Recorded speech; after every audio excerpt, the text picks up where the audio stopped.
We are on the speedboat tour today, and driving the boat is myself, and my navigator is Alright guys, I'm William. just letting you know I'm in my boat. You guys should hear me through the speaker in your boat. Now we're going to be at this speed until pretty much we clear all these boats and I jump in front. Now when I jump in front, I'm going to be Mama Duck, which means you guys will be baby ducks. Speaking of ducks,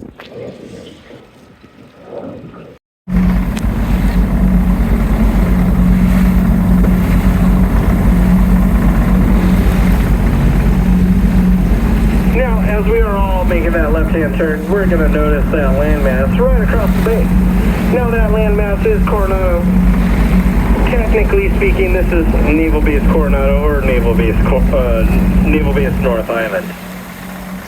Now, Naval Base North Island was established in 1917 with a handful of Army and Navy personnel. They made a little tent city and even made a crude landing ship for a couple of biplanes. Now, that was the first established naval base on San Diego Bay. There happens to be 3 of them. 2 of them full. But it really will give you an idea of what these things look like.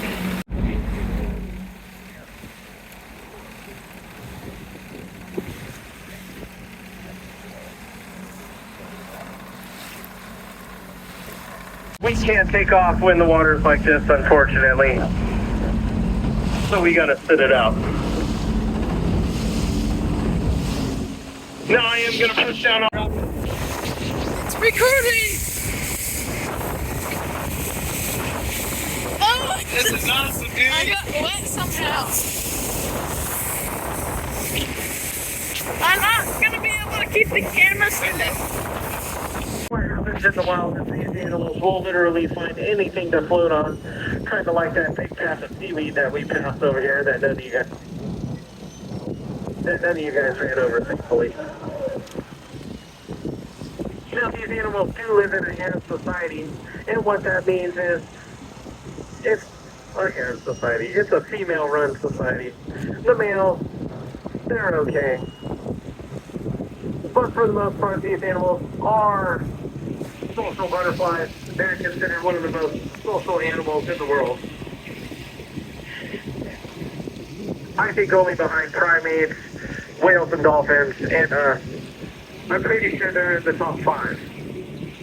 Now, a typical nickname for these animals is the sea dog, which is funny because the littlest ones, the babies, they're actually called pups, and that's their marine.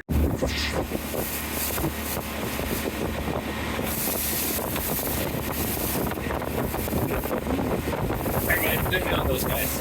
What? That's a Navy boat right there. Stop it.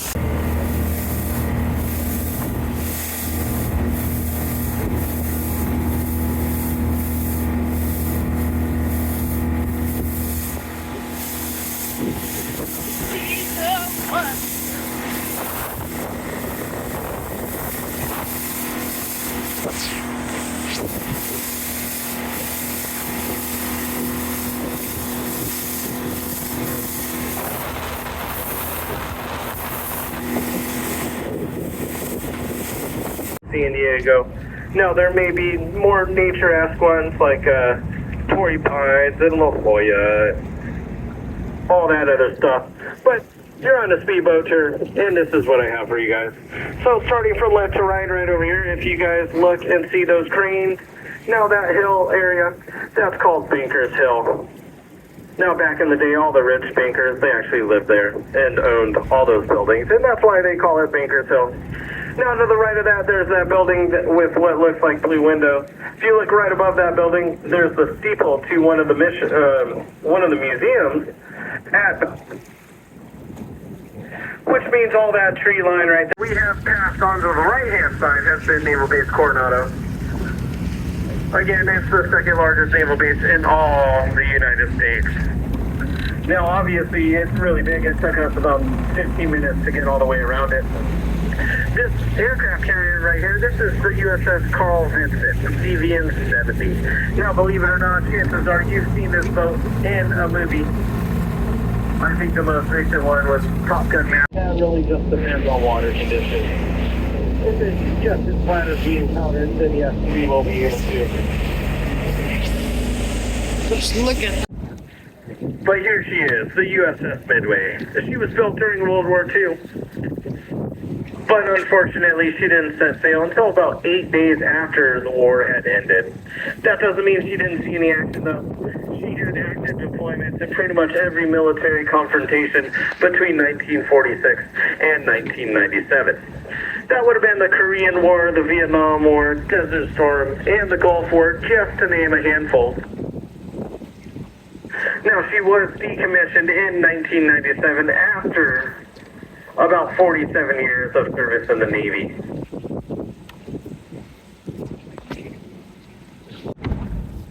Now, she is exactly 1,001 feet long, and in her heyday, at full capacity, she can fit close to 3,000 sailors, which meant all three of her kitchens were running 24 hours a day. Now, she would also fit really close to 100 aircraft. I think it's right around 88 or 90. I can't really remember right now. But they were pretty much shoveled around to and from the flight decks using this elevator right here. That's the lowest part of the ship.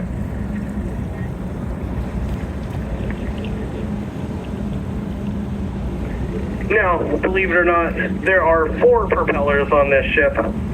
Our little boats, they only have 1. Now, the propellers on the Midway, they are about 22 feet large in circumference, so they're at least 7 feet larger than our boat. Now, all 4 of those props running at full speed, this boat right here, the Midway, up to the top speed that our boats are going today.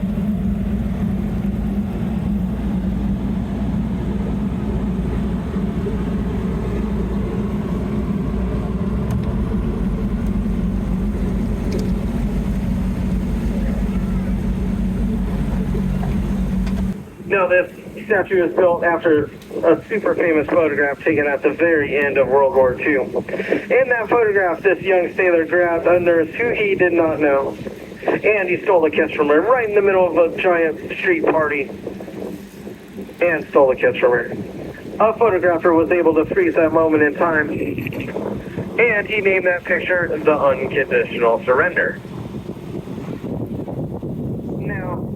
In today's society, if you happen to steal a kiss from somebody, that's called one thing. I never cover that. But back in 1945, during the end of World War II, I guess it was called romance.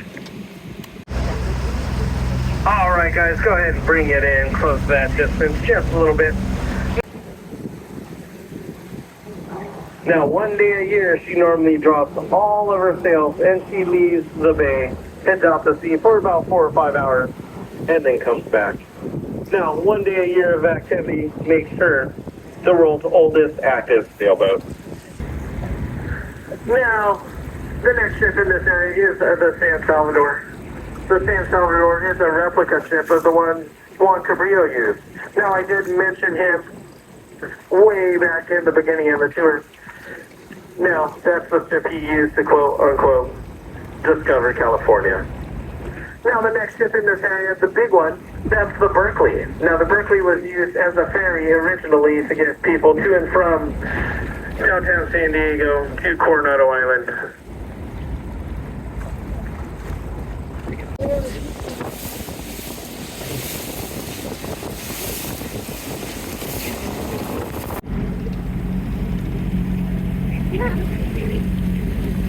The bird's making sure that they follow the rules. Yep.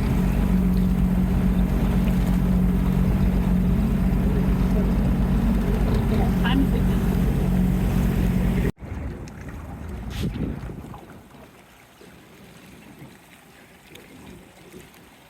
All done with our tour.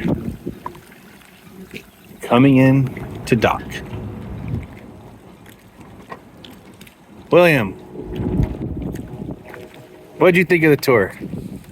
That's cool. Pretty cool?